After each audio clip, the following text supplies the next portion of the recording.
Hi, I'm Jordan. And I'm Kit. Welcome to Starry Time, where stars plus lines. Equal stories. Leo Minor, like several other constellations we've covered this season, doesn't have a Greco Roman or really any myth specifically tied to it, nor did it seem to be aligned with any specific other ancient constellations, either in Babylonian star lore or in ancient Chinese astronomy. Which means we're going to talk about some of our favorite lion myth and folklore, and then we'll propose our own myth for this constellation in our segment, Waxing Poetic. Lions actually have a really long history in the cultural imagination, with many cultures connecting lore, myth, and meaning to lions. There are even cave paintings of lions from the Paleolithic era, some 32 to 15,000 years ago. It would be really difficult to do an absolutely comprehensive overview of all the lion lore that is out there. So we've decided in this episode to create some categories within the broad idea of lion lore and mythology, and then pick out a few of our favorites in each category. And be sure to let us know what your favorites are over on our socials at Storytime Pod on the Universidon server on Mastodon. The link will be in the show notes below. All right, Kit, let's start with lion related god or goddesses in ancient mythologies. Yes, a great place to start. So, as you know, I'm working on a new novel that's rooted in ancient Egyptian mythology. So, I wanted to start off by talking about Sekhmet. Yes, tell us a little bit more about Sekhmet. So, Sekhmet is an ancient Egyptian goddess. She's depicted as having the head of a lioness. She wears a sun disk crown. And that often has a rearing cobra on it. So it's a sun disk with a rearing cobra. So pretty boss. And she is given the headdress because she's a solar goddess and the daughter of the sun god Ra in ancient Egyptian mythology. She's a warrior goddess, but also a goddess of medicine. So has that duality. And we sometimes see her with the Eye of Ra, which is sort of like a splinter of Ra, who is this very important sun god in ancient Egyptian mythology. And she is usually the part of Ra that is destroying Ra's enemies, protecting his power.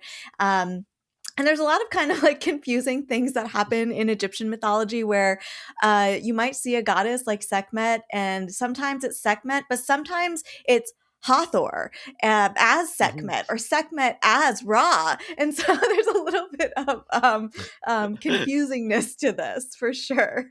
But what? Okay, yes. So there's this one instance which I really like where the goddess Hathor as the Eye of Ra, as Sekhmet, so there's a few steps. A little cloudy, but basically yeah, so basically Ra sends the Eye of Ra, in this case Hathor, in the form of Sekhmet, to punish the humans for plotting against him. So Hathor has multiple it's confusing. But basically, Sekhmet slash Hathor slash Eye of Ra slash Ra goes into a blood rage and won't stop killing until she's basically tricked into drinking a ton of beer that's been dyed red to resemble blood. And then she gets too drunk to destroy anything and turns back into sort of like the usual Hathor form. Well, that's actually great news. Yeah, and so in honor of this event, there is a festival of drunkenness in ancient Egyptian sort of culture. And yeah, I just found Sekhmet really fascinating because she's both this vengeful bringer of destruction and plague, but also can heal the sick and do other sort of less destructive things.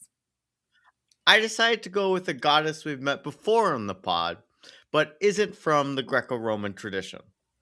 Okay, so we're ancient something. So probably Babylonian or Sumerian based on our usual lore. Yes.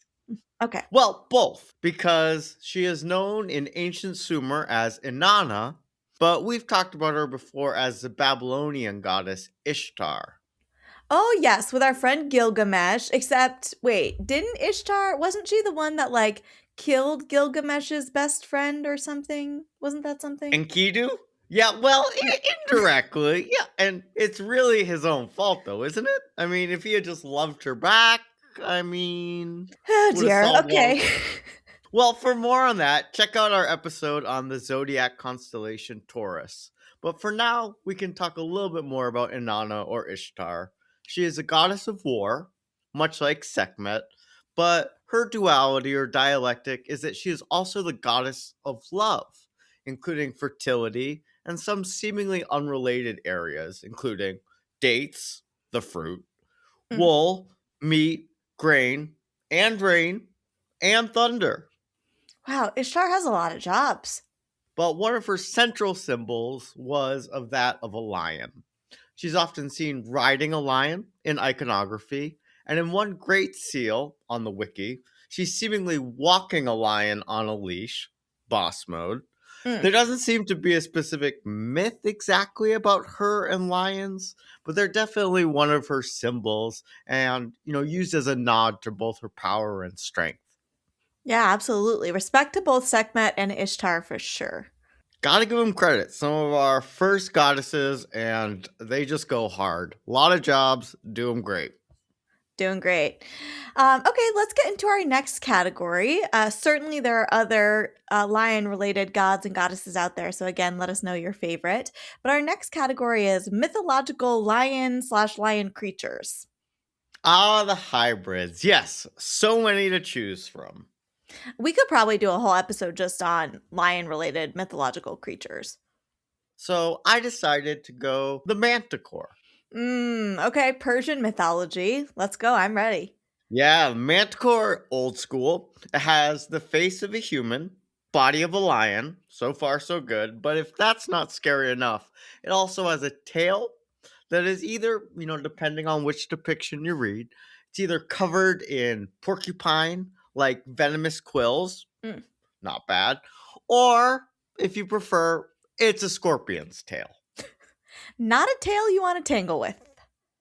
No, you really don't want to mess with the Manticore. Scary on both sides, front and the back. And there's some truly terrifying drawings of the Manticore that go all the way back, of course, to medieval bestiaries. Yeah, the human face on those depictions, it's very unsettling. It has been suggested that the Manticore is based upon the real life animal, the Caspian tiger, which, if that's true, a lot of liberties have been taken. Doesn't have a scorpion tail, doesn't have a head of a human, and it's sort of just a medium sized tiger, which actually, unfortunately, went extinct in the 1970s. Where'd you go here, Kit? There's still a lot left on the table. So I almost stayed with Sekhmet and went with the Sphinx, which I think would be a very reasonable choice, but I decided instead to go with the Chimera from Greek mythology because it's the child of our perhaps favorite couple in Greek mythology, the father and mother of monsters, Typhon and Echidna. Hi!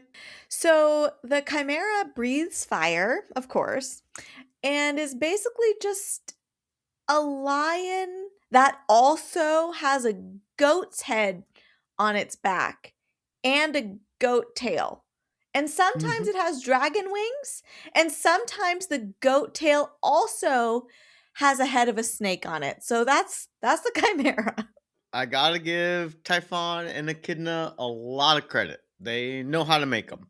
Unfortunately, our beautiful chimera friend was killed by the quote unquote hero, Bellerophon. This freaking Belleroth will never have another Chimera quite like that. Mm-mm. Don't make them like they used to. We have one more mini round before we wax poetic. Now we'll select our favorite lion related fable from Aesop's Fables, which is a collection of fables that have been passed down in the oral tradition, attributed to an enslaved man in ancient Greece, of course, named Aesop, who lived between 620 and 564 BC. I decided that I wanted to go with the lion and the mouse fable. In this story, a lion catches a mouse, but is spared the mouse and let it run free. Sometime in the future, the lion was captured in a net by a human hunter, and the mouse came, ate through the net, and helped the lion get free. I mean, be kind and pass it on, right? Pretty good Hmm. lesson. Yeah. I went in a different direction, and I'm going Mm, to read you the text of this one. It's called The Wolf and the Lion. And this is directly from aesopsfables.org. So here we go. okay. One day, a wolf seized a sheep from a fold and was carrying it home to his own den. He met a lion that straightway laid hold of the sheep and bore it away. The wolf, staring at a distance, cried out that it was a great shame that the lion had robbed him of his own. The lion laughed and said, I suppose, then, that it was your good friend the shepherd who gave it to you. St- Steelers can't be whiners, you know? Important lessons. Very important. I'll be sure to post the website, aesopfables.org, that has the other 26 lion related fables for you to review and see which one's your favorite. I'll post that over on our socials. All right, Kit, let's take a quick break and then we can wax poetic.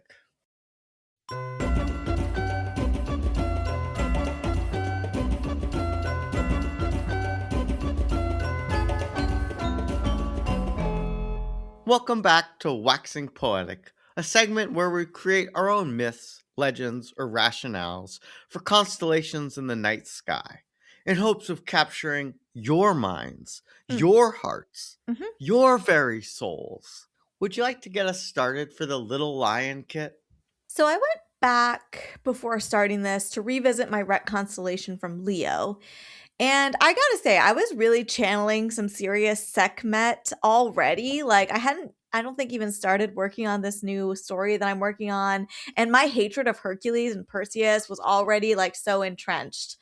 Um, Which worth listening to, can confirm. Go back and give it a listen if you haven't yet. so, my myth starts with a pride of lions, and among them is a new cub called Claudia. And I just need to know for the listeners here in the script, Mhm. the spelling of this name is Clawdia. Claudia. Claudia. Yeah, I saw this on a pet naming site and I was like so inspired. I wish I had a cat just so I could call it Claudia. Anyways, despite her name, Claudia wasn't a great hunter. And as she and her siblings grew up, she remained much smaller and weaker than her siblings. One day, Claudia returned from her daily walk to find the pride in distress. One of the cubs had fallen into a hunter's trap, and no one could get the cub out. No one Mm-mm. seemed to notice Claudia, so she went to the places where she knew traps were often laid. After some searching, she found the cub. He was trapped in a cage with tight bars. His little paws were not yet strong enough to unlatch the hook, and the other full grown lion's paws were too big to work effectively to open the trap without harming the small cub inside. But Mm-hmm. Claudia's small yet dexterous paws could do the trick. She released the cub just as the hunter was returning, and they fled safely back to the pride. The pride remembered her heroism by putting her in the night sky, which also stood as a reminder that all members of the pride, no matter their size, were important members. What she lacked in hunting skills, she Mm. made up for in effective trap. What's it called when you open a trap? Trap breaking. Trap breaking. Real Tra- trap tra- breaker. Claudia the trap breaker. untrapping? Is there a word for it? Freeing? I don't know. Trapping. Yeah, freeing. Yeah, Claudia the liberating. liberator. Yeah. Okay, how about you, Jordan? What is your little lion myth? Where did you go with this one? Had a whole dream about this myth last night, Mm, and I woke up with just like the haziest impression of it. But I'm gonna do my best to try to recite the premise here. And maybe okay. it's best if I just like explore it as it comes back to me. The Lion King, Mm. future king, goes back Mhm. to his cave and falls asleep. Deep, beautiful sleep. They wake up in their dream and they have to put on clothes for once, and they have two arms Mhm. and two legs, Mm. and they're forced to wake up and with a loud shrieking sound, some sort of electronic device ringing in their ear. They were so confused. And so they ran out of the house and they ran down the street. And there were these large screaming robots driving down the streets and et cetera, et cetera. Nightmare. Nightmare. The next morning, luckily, they woke up and they were back to being just a little lion. All they had to do was just chill out, hope their dad doesn't get murdered, Well, and if they, wait long enough, one day they will be king. whew, this had some notes that were familiar, and then it really took a turn I was not expecting. I call it, I forgot to tell you, Yeah. Lionception. Lionception.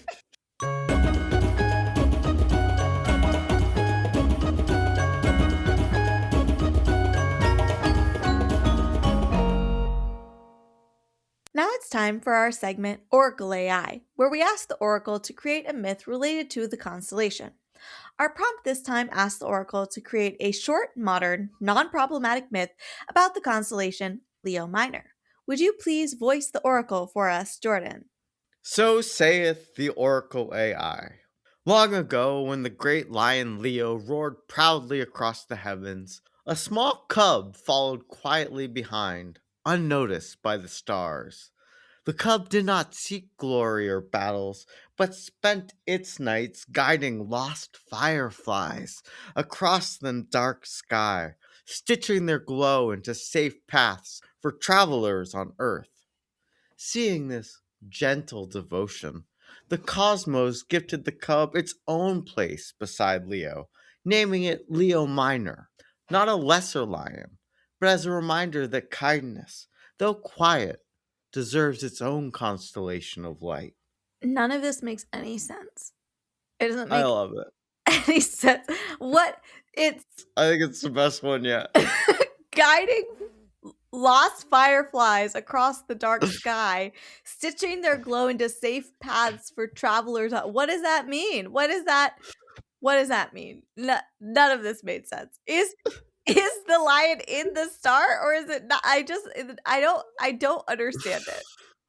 You just have to let it wash over you. This is when you're like, "Oh, I see that you're a thing that like it's like typing on your phone." This is something that would come out of your phone if you started long ago when the great lion Leo, like, and you just like kept putting like auto generated words afterwards. This doesn't make any sense. Has created a bunch of text. Has Um, words. I mean, it is shorter than mine and Hmm. does have a better message. I took 5 minutes to say being a human's not that great and being a lion would be awesome. Mm. And this took like 30 seconds to be like, just be nice to people. But it's certainly slop and nonsense, I'll tell you that Mhm. much. Sure is. We're not out of a ret constellation waxing poetic job yet.